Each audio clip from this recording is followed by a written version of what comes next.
Hey guys, what's up? It's your friend Jordan Jares.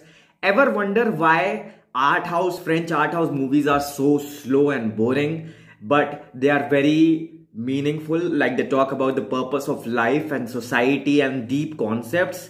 The reason they are so slow is because the directors and the creators of these movies, they want us to feel the emotion. They are fully devoted to art and they truly believe that cinema is a reflection of human and human emotions. So with keeping that in mind, I saw a very good artistic movie. Its name is Youth. It came in 2015 and it's an art, philosophical, deep life meaning which talks about deep conversations and really the purpose of all and what we do in our life and what we go through the process and all. It is directed by Italian director. His name is Paolo Sorrentino. The director itself is very famous for directing these kind of like indie and philosophical and political movies, and his movies basically play at all the international film festivals and has gained numerous awards and accolades. So let's talk about this movie. So basically the movie is about two friends played by Caine and Harvey Keitel, and who are holidaying at Swiss Alps in Switzerland in a hotel, in a resort type. And apart from it's a very elite hotel and people from all around the globe and different kind of elite people are in the hotel, and it's a luxury hotel. When you will see this movie, you will also remember a movie that came recently. It's called Cure for Wellness. There was a resort type and people were going through water therapy and all. So it kind of like the look and the setup looks little bit similar from that movie. But let's talk about it.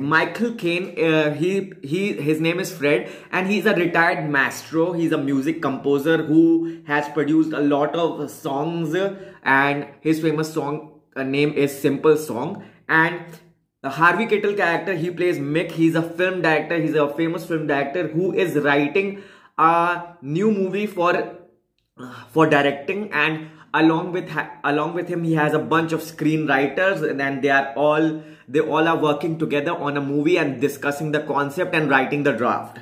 Apart from that, they are holidaying at this Swiss hotel and discovering and talking about basically life and stuff. What they are like above 80 and 80 above people, and they are pondering over life and talking about life, what they had done, what they had not done, what they regret, their mistakes. They're talking about their children, they're talking about parenting and everything deep stuff. When you become old, you can ponder over, you can rewind, and you can think about what you could have done or what could you have not done. Even in joking terms, they are also talking about with whom they would have interacted or make out, and all these things stuff they are talking about.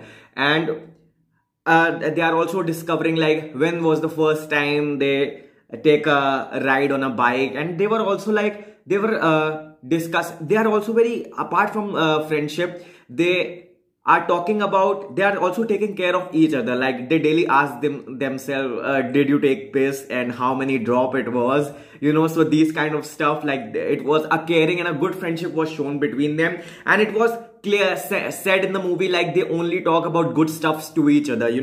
Apart from them, we have another character, and apart from talking about their lives, they also see all the people around themselves, all the other residents of their hotel. They are observing them, they are interacting with them, having food with them, discussing with them about life. That's why this movie is also very slow and you can't watch it in one go. Of course, you will take break. These kind of movies, of course, 99% of the audience love fast-paced and go on movies, not like a slow stretch movie. So next we have Jimmy Tree. He's played by Paul Dano, and he is playing an actor, and he is right now researching for his new role. He's frustrated that people remember him only for a role of a robot that he did in a movie, but he's now researching for a new role, and he's also developing deep concepts. And there was one particular scene where he disguised as Adolf Hitler. He comes up because he's preparing for a role, he's doing method acting. So he comes up dressed as Adolf Hitler, and everybody in the hotel are so scared looking at him because he's so much into it. But this guy, he's playing very calm and relaxed and very chill role. Next we have Lena. Lena is played by Rachel Weisz, and she is playing the daughter of Michael Caine's character, and she is also the personal assistant of Michael Caine, who handles all her work. She is also going a personal turmoil as she has been separated from her husband, who has run away for a pop star. And she is also, in the movie, she has expressed her feeling, like be it hatred or be it love, and also she has went out anger on Michael Caine character, because Michael Caine character was a maestro. He was a world-class music composer. So he was always busy in her work and occupied. So he was very distant from from his children and his wife, you know. So she vents her anger and says that you were never there for us, and only mother took care of us, you know. So these kind of things are like a father-daughter conversation, and what the problems that had gone in the previous years, they were also discussing about that. Next, other residents of the hotel were famous footballer Diego Maradona. Is also seen. He's seen recreating and pondering over his achievements while he was young, and he's shown to be he is now fat, and he is with an oxygen cylinder and is on dependent on other people and his assistant. And a young mature, you know, a young girl who gives massage to Michael Caine, and she talks with Michael Caine about fear of touching, because fear of touching is related with pleasure and intimacy. So there was also a deep angle attached to her, because she talked about these stuff with Michael Caine. A special scene where Jane Fonda comes to Harvey Keitel's character Mick, and she says to him that she cannot do his movie because he has not able to create magic in the past, and all her previous movies were not box office hit. So she's moving to TV because she thinks that TV is a future. And then they fight about and saying that, and they talk about ugliness of the industry and survival and everything, and sloppy producers they talk about, you know. After this scene, there is a very beautiful scene in which Mick envisions all his lady characters. You know, Mick was it is even said that Mick was a ladies director, because he has directed a lot of he was a ladies director, you know, and he envisioned all the leading ladies of his movie, because he used to make a lot of women-centric movies. So there's a scene before he jumps off a balcony where he imagines all the leading ladies, all his characters looking at him and saying their beautiful lines.